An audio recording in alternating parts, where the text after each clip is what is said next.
Welcome to Walk in the Park podcast, Simon. Thank you. Big pleasure to meet you. Here in Oslo, we are at Frogner Park and we'll go for a walk and get to know about your story. And usually in the Walk in the Park podcast, we invite founders to share their journey before they started, how they do things now, how they build, how they pivot, how they change, how they take decisions, and some maybe other tips and tricks which other founders can learn from. And we have with us Simon Ommundsen, co-founder and CEO of Pilea Insights. And Pilea's motto is turn customer feedback into structure, insights, and fit and priorities. So looking forward to get to know more about that. And let's walk. Yeah, usually I start with a question if you have a walk and talk habit in your life, if you do that often.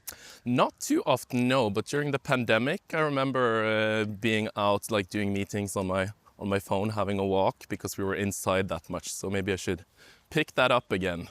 But what about doing some small meetings with your team in that sense, also discussing things outside, not sitting in the meeting room? Yeah, no, we actually don't. But thinking of it now, it's a good idea. Yeah, it's cool. So I'll pick it up. Yeah, awesome. I'm looking forward to hear how that goes.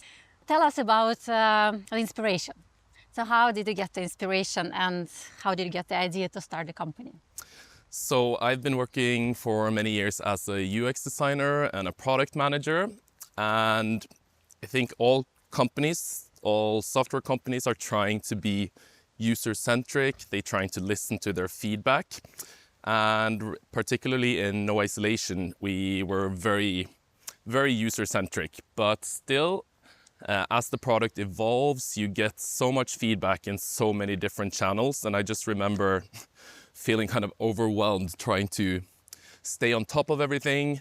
Karen, the CEO, would ask sort of what do the customers want? What are the next priorities? We're all trying to make good decisions, and particularly with feedback that's qualitative, it's textual, or sales have been in the meeting. It's so difficult and time consuming to structure everything.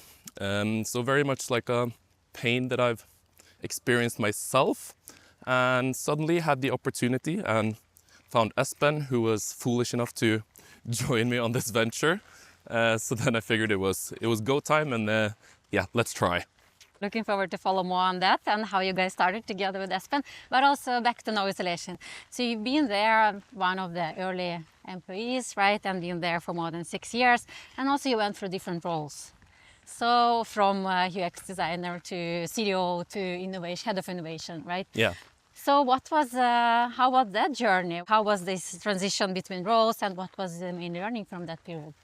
Yes, it started out as sort of head of design, I guess, or head of UX, and quickly got put in charge of redesigning the new version of the AV1 robot, and also we kickstarted the project with COMP, the Computer for Seniors.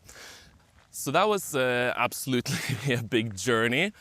The biggest learning from that was maybe that we were very focused on being user-centered and doing usability tests. We had a lot of research that we did. And personally, I think the biggest learning starting straight after university was sort of the commercial aspects of everything that we didn't learn too much about in uni.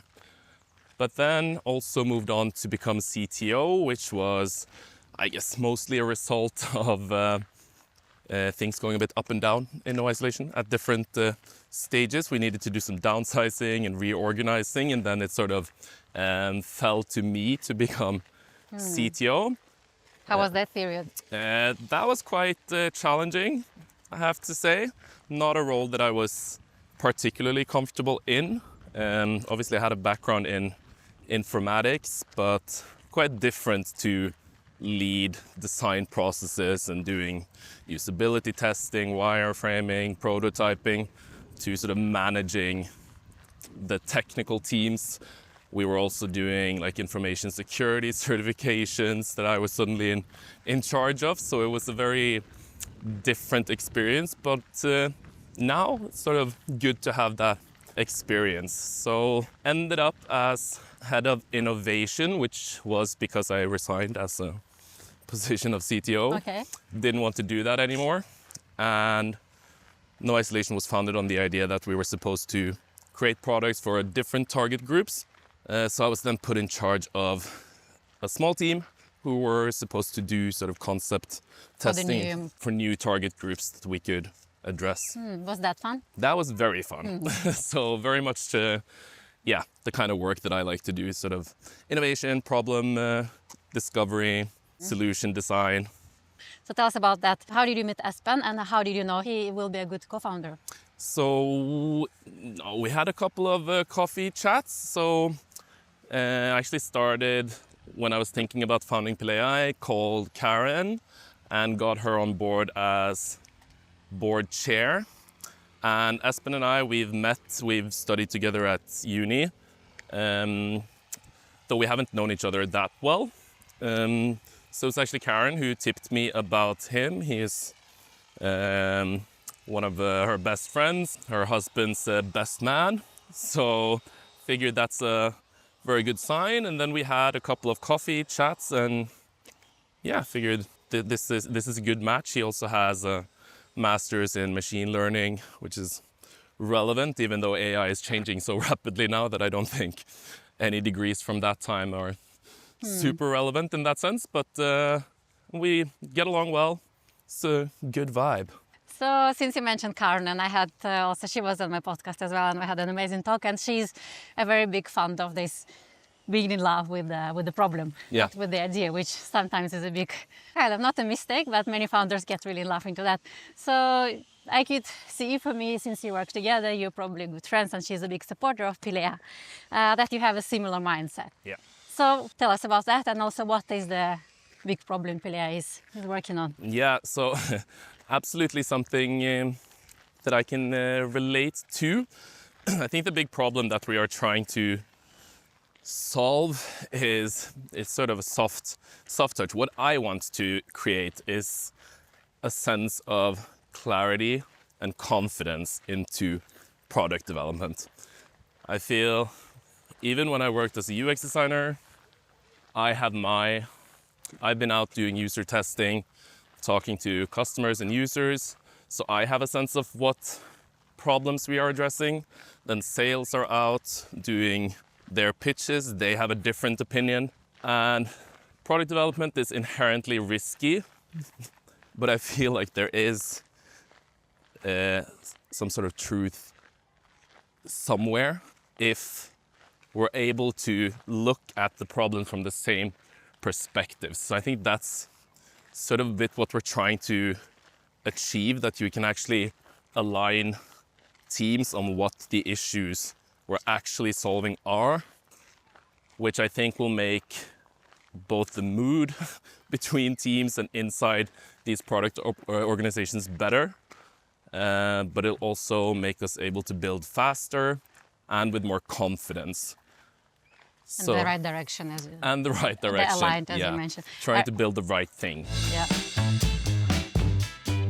What is the target audience you want to work with? Who is the main user of Pilea? Yeah, so right now we're targeting smaller teams or smaller product organizations that have started to scale mostly in number of users, because that's when things start becoming a bit unmanageable. If you're a startup, you typically have like a couple of customers that you closely collaborate with, and the team is very small, so it's easy to have that communication and dialogue. But once you start scaling up and you get a lot of customers, the support tickets start flooding in, the needs that they have starts to spread because the customer base have different needs, and that's sort of when the prioritization mess starts. And then you have like support agents who are mad because the product team isn't fixing any new bugs, and then the CEO is angry because the new features they promised aren't being released, and then the mood starts dropping and it's stressful, which I think it sounds like it should be possible to fix. Really great, I love that. Yeah. So tell us more about yourself and your background from before the no installation. You've done pretty much a lot of different stuff and a lot of cool projects, and you have passion for music, right, theater, right? Yeah. And also some volunteer work. So tell us about that and your experiences before. what you've done? Yes, I think my biggest experience is in Operation Days Work, or Operasjon Dagsverk, which is a solidarity campaign where Norwegian high schoolers give up a day of their education for a project in a developing country. So I've been in, the leader for that nationally, which was so much work. We were so engaged. We worked for absolutely nothing straight after high school, and I think that we organized maybe like 5,000 youths every year.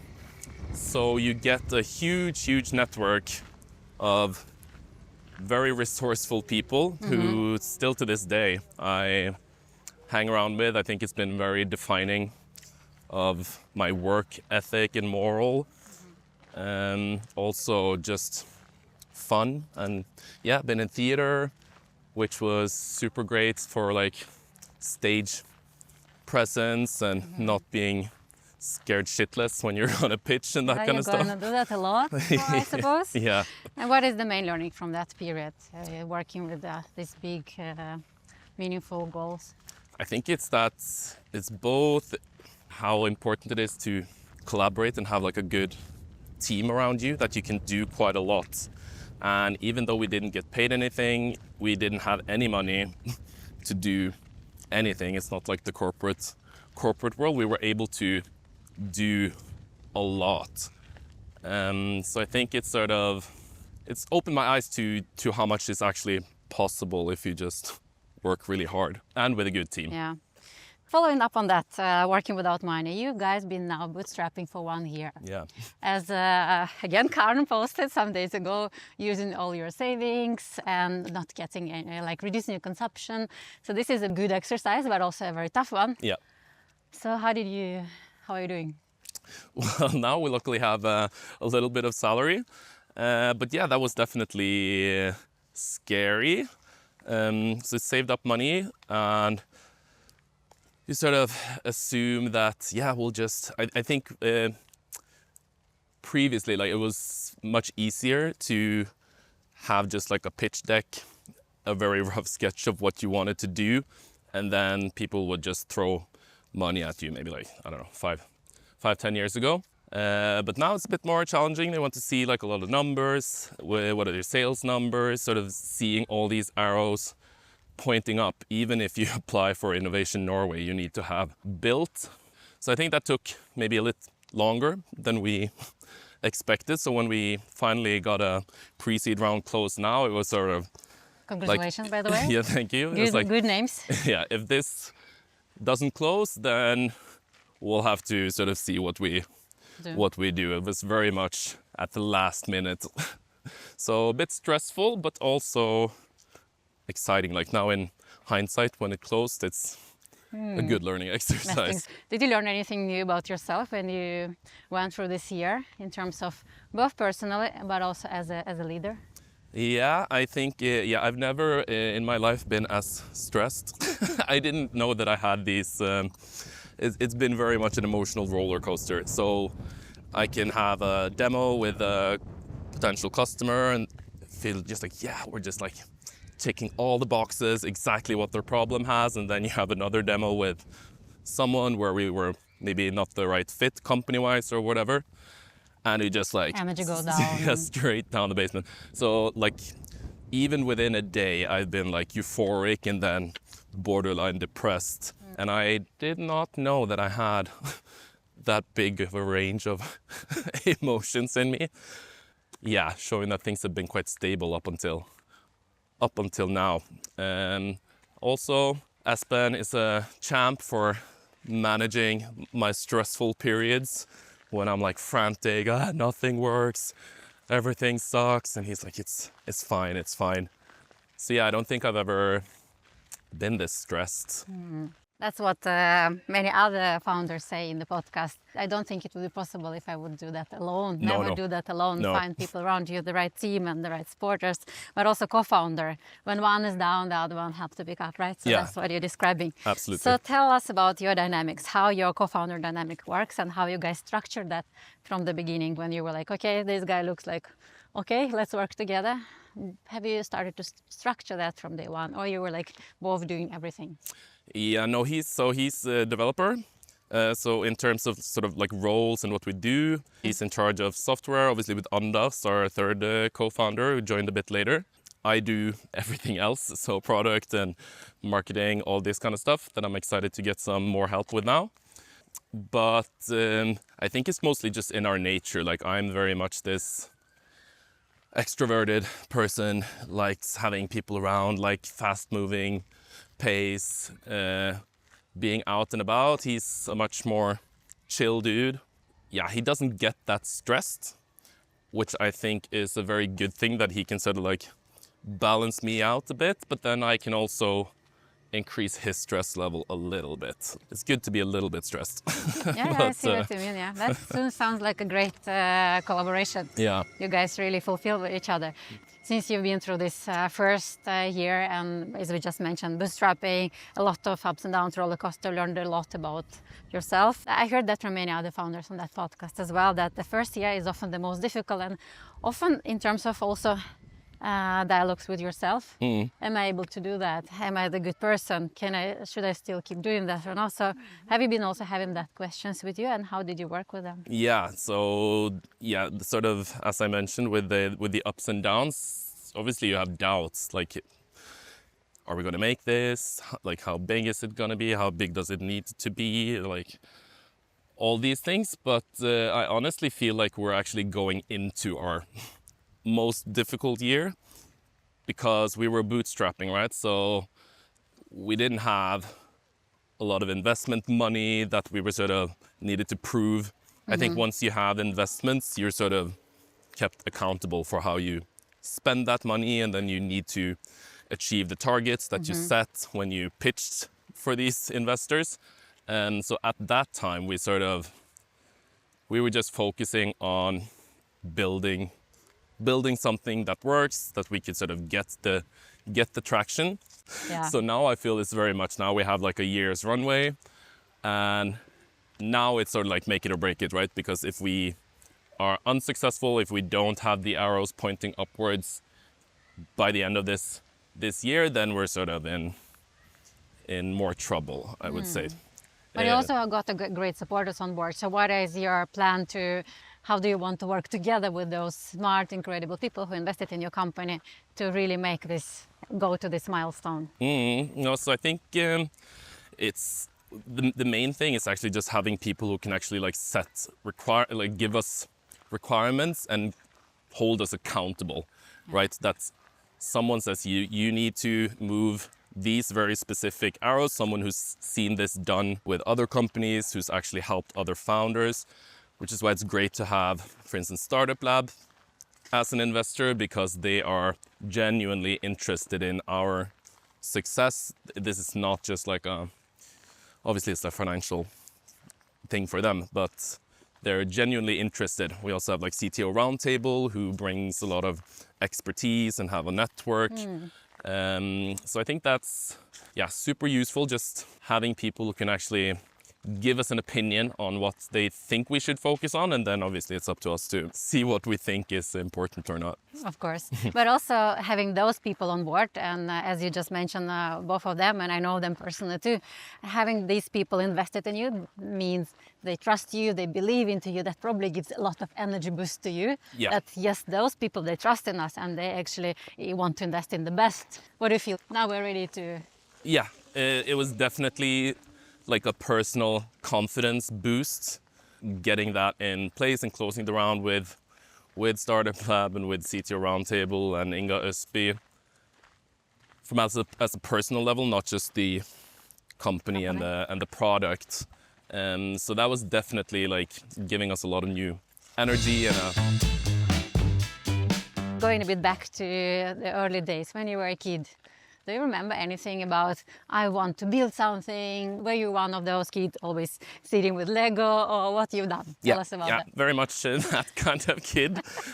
Always been out and about, and I think, I didn't have too many rules. Like my mom was just like, go out, do yourself. I've always been given a lot of trust, and hopefully I think I've sort of earned earn that trust. But yeah, definitely it was like building Legos, always like the drawing and playing music, sort of making things. Never been much into sports, so more on creative things. So it's very fun to sort of see things come to life. I remember I used to hang out at the Nintendo forum when I was like 11, 12, learned to do some basic HTML and PHP coding, and it's like, wow, can upload files to the internet and create websites and forums, all that kind of stuff, which has always been fun. And it's sort of, I didn't actually know that it was possible to study informatics.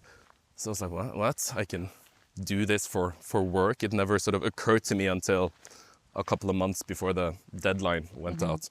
Have you been dreaming about starting a company or become an entrepreneur? Have you had that thought at one of the periods in your life? Yeah, so actually that's sort of mentioned that in high school we had like a youth company, ungdomsbedrift. Yeah. We came in second in the national competition. Wow. What was the company about? We made, so this was in 2008, mind you. So we made a little guidebook. I'm from Bergen on the west coast.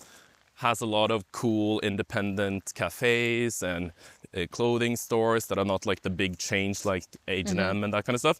So we made a physical guidebook of all these places. We went around and talked to each and every one of them, took pictures, made a book, and we sold like 8,000 of them. Really? Yeah. How? Door-to-door sales? Or? We managed to get it sold at like some conferences, but then we also walked around and got different stores in Bergen to sell them and display them. Good job. And that happened during this 1 year when you had this program with this young program. Yeah, entrepreneurship program. It's part of school. So that was like cool. super fun, and it funded my interrail that summer. Curious about that time, and what was the main takeaway from that period? I want to be an entrepreneur, or any other takeaways?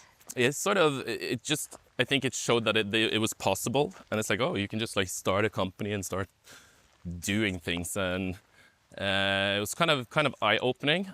I have to say I was not the best at being at school during high school. I spent a lot of my time with that and Operation Days work and theater. So I had quite a lot of attendance or like unattendance at high school. But I think time well spent. Yeah. Yeah, but going back to that building business during the Young Entrepreneurship Program, yeah, so the main takeaway, was it about the money, or was it about how meaningful that was, the whole process? Yeah, no, definitely the process, and I think the outcome of what we were... I remember we were just like angry with all our friends who would go to these like chain restaurants and stores, which was, yeah, we were probably a bit bastant at the time, but we were like, there are so many cool options, and that's sort of what we wanted to show everyone.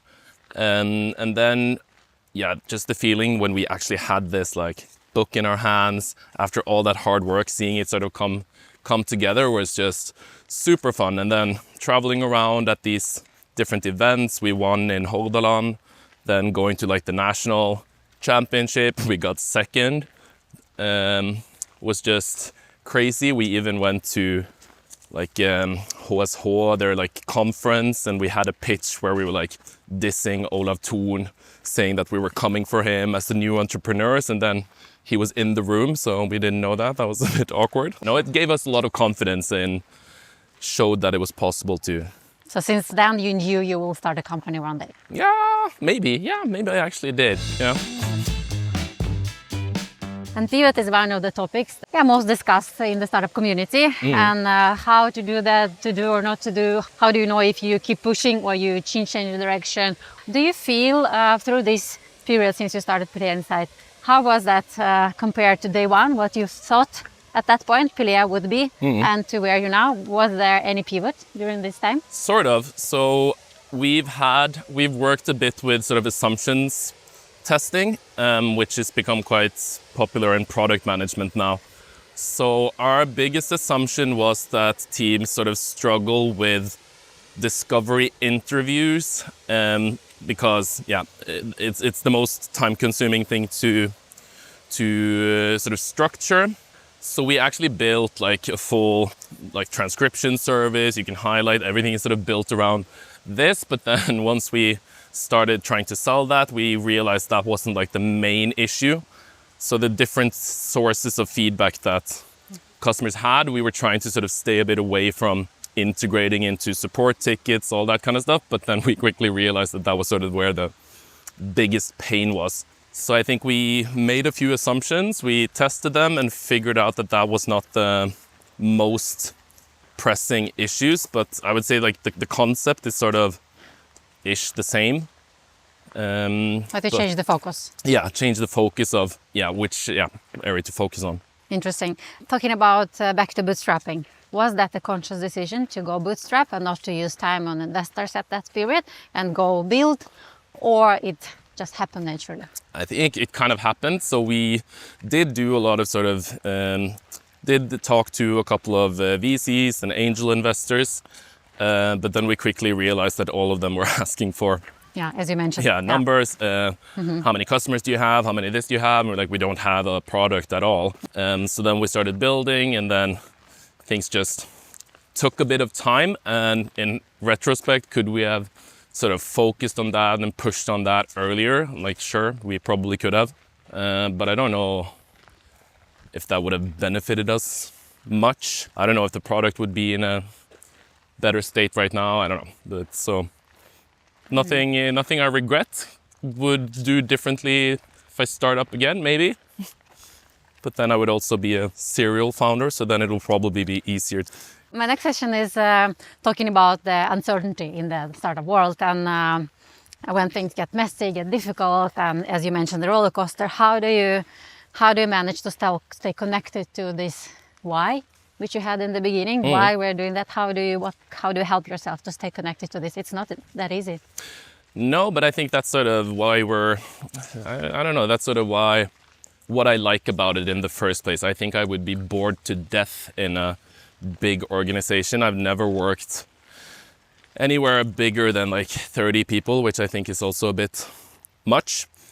So it's sort of this chaos and the ups and downs that I like about it.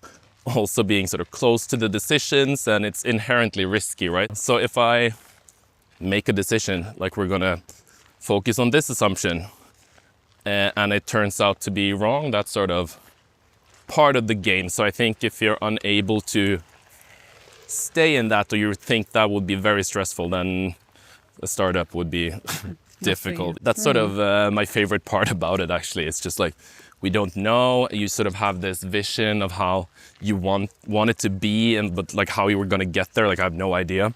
We'll just figure it out as we go and do our best, and hopefully we'll succeed. That's You worked the whole summer, as you mentioned, because you were really focused. You were in the beta, putting it out there, and the exciting times ahead. You landed investors, and you still had 1 week of holidays, which is great. But when you don't do the holidays in these everyday routines, how do you support yourself? Do you have any rituals or routines or anything, or you just feel comfortable with working a lot and don't need any recharging breaks? Both. Like I do get kind of energized working late hours. Like I don't mind that, but I don't think it's good to do overtime. So now I've tried to be better at exercising a little bit, running, strength exercise. But my main thing is TV. Like my friends jokingly say that I've seen everything. I have enormous capacity for binge watching television.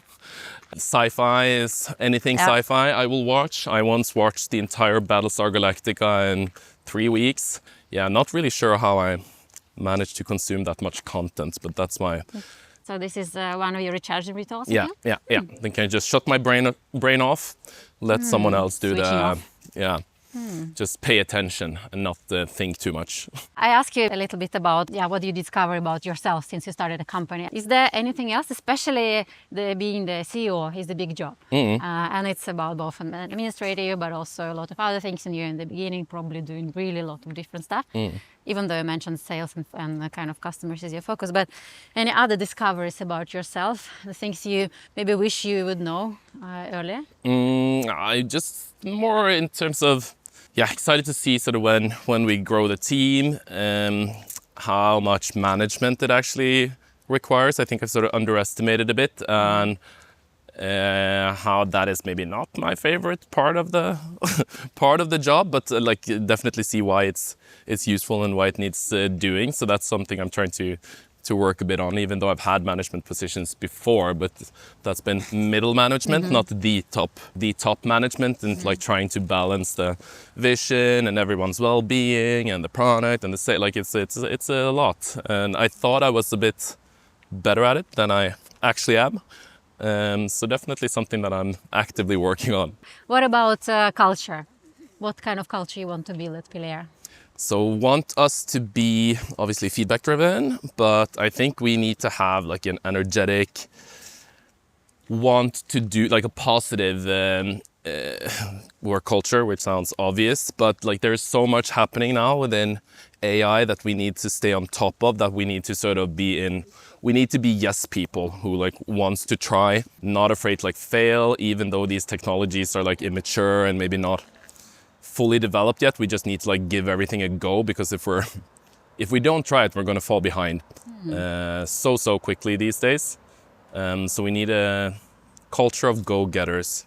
Since you mentioned feedback, you want to be feedback driven. How do you practice this internally with your team on the personal level? On the personal level, maybe not that much at the moment. We're still quite a small team, so we're able to keep it short and sweet. But you still talk to each other, right? You still need to do some alignment exercises probably from time to time. So yeah. Do you have any process on that?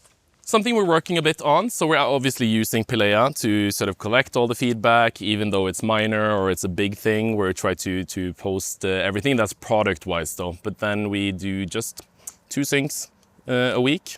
One where we have commitments for the week, and one where we do a bit more like product planning and check-in. So everything is quite light and breezy at the moment.